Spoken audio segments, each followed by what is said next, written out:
David Rodrigues é um talentoso luso-americano que tem vindo a ganhar enorme popularidade nas redes sociais. David produz vídeos com referências à língua, cultura e receitas tradicionais portuguesas, oferecendo uma preparação mais fácil de alguns dos melhores sabores da nossa gastronomia.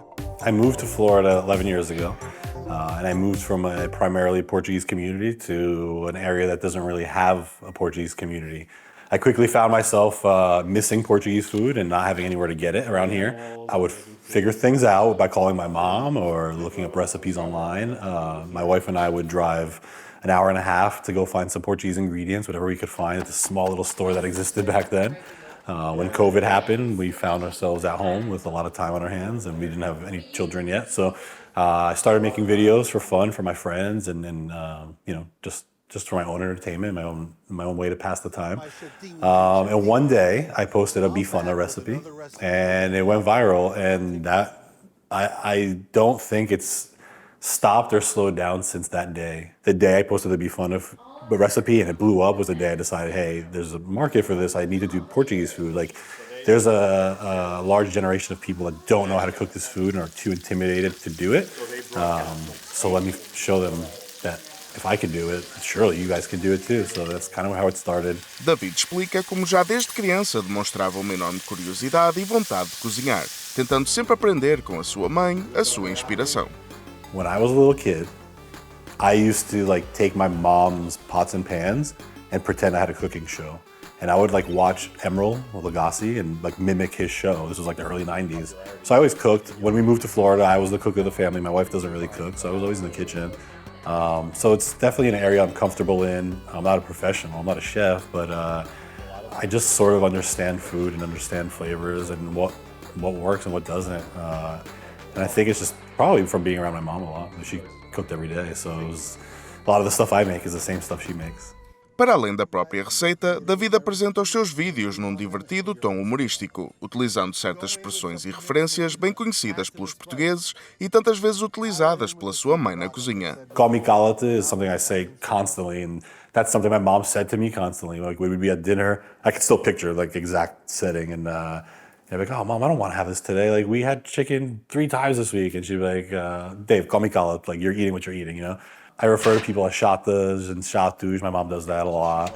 All my videos start with a bom dia, whether it's afternoon or morning or whatever. It's just a catchphrase I've developed, I guess. So it always starts with a bom dia, always ends with a call me calate. I do some videos that are Portuguese words of the day, where I teach people really random Portuguese words, and those are things that come from my mom. Random words like pingonheiro, or glosa or chata, just words that you're not going to find in a typical dictionary, slang, I guess. I steal from my mom all the time. Sometimes I'll call my mom too, like, hey Mom, how do I spell this word that you use, you know? One of them was quadrilheira, which means really nosy person, a gossiper. And I'm like, how do you spell it? I gotta call my mom. She uses that word all the time, you know? David Rodrigues sempre demonstrou ser um mago informático, muito graças aos anos que passou em trabalhos mais corporativos. Mas o luso-americano nunca deixou de dar asas à sua imaginação e criatividade. I've always worked, just typical corporate jobs in a corporate setting, in an office, corporate America. I've also always been very creative. So when I graduated high school, I toured as a drummer for national touring acts for a few years. I've always been in if you look in that room there's a bunch of my albums hanging on the wall that I've recorded on, and I've always just been a creative, I guess. My grandfather was too. He played the guitar, so we would jam, and I've always been a musician or some sort of creator throughout my life. It's always been a hobby, but as of the last couple of years, it's become my life. David Rodrigues está prestes a lançar o seu segundo livro culinário após o primeiro, intitulado How to Cook Portuguese Stuff, ter sido um enorme sucesso. O lusitano destaca algumas das novidades que irá incluir nesta edição. The part that I'm keeping the same is the casualness of the book and the way it's written.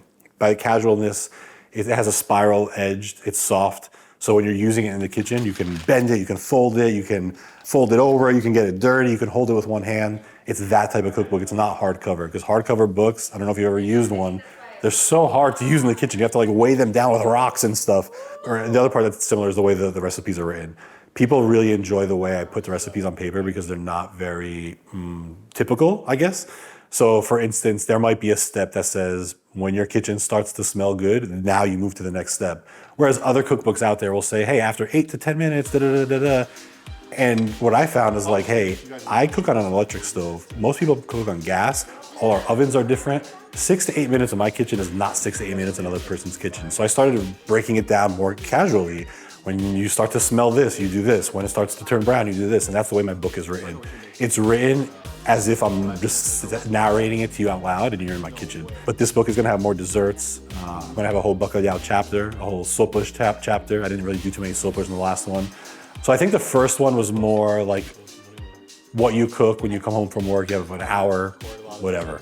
The second one's more like some of that, but also what you can cook when you're hosting Christmas, like the good stuff, you know, the time-consuming stuff. There's some octopus in there where I didn't do that in the first book. So there's still beginner recipes, but it's also gonna help people kind of get to that next level of like cooking Portuguese food. Maybe a little bit more difficult, but still in a very approachable way. Se estiverem interessados no seu novo livro ou quiserem acompanhar os futuros vídeos de David Rodrigues, pesquisem How to Cook Stuff no Instagram, TikTok, YouTube e outras redes sociais. Este apaixonado pela culinária e cultura portuguesa irá certamente continuar a originar imensas gargalhadas e a ajudar tantos portugueses espalhados pelo mundo a cozinhar as delícias da nossa gastronomia.